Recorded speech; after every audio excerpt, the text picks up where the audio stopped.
Hi all, ఎలా ఉన్నారు అందరూ? ఈరోజు మనం ఒక స్పెషల్ డిష్ చేసుకుంటున్నాం. అదేంటంటే బొమ్మిడీల పులుసు. చాలామందికి నచ్చొచ్చు, నచ్చకపోవచ్చు. బట్ నాకైతే మాత్రం బొమ్మిడీల పులుసు అంటే చాలా ఇష్టం. సో దానికోసం మనం ముందుగా బొమ్మిడీలను తీసుకొని వాటిని నీట్గా క్లీన్ చేసుకొని చిన్న పీసెస్గా కట్ చేసి పెట్టుకోవాలి. కట్ చేసుకున్న బొమ్మిడీలని స్టవ్ పైన ప్యాన్ పెట్టుకొని ఒక్కసారి బాగా వేయించాలి. వేయించిన బొమ్మిడీలని తీసి చల్లటి వాటర్లో యాడ్ చేసుకొని పక్కకి పెట్టుకోవాలి.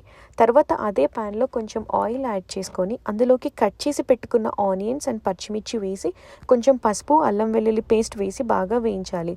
అల్లం వెల్లుల్లి పేస్ట్ పచ్చివాసన పోయేంత వరకు ఉంచుకొని అందులోకి టొమాటోస్ యాడ్ చేయండి. ఒక్కసారి బాగా కలుపుకొని అందులోకి మనం కొంచెం ఉప్పు, కావలసినంత కారం వేసుకోవాలి.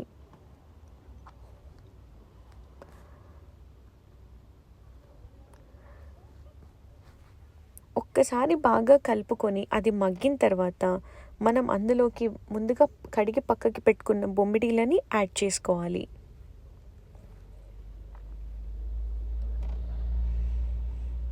అంతా ఒక్కసారి బాగా కలుపుకున్న తర్వాత మనం చింతపండు గుజ్జుని యాడ్ చేసుకోవాలి.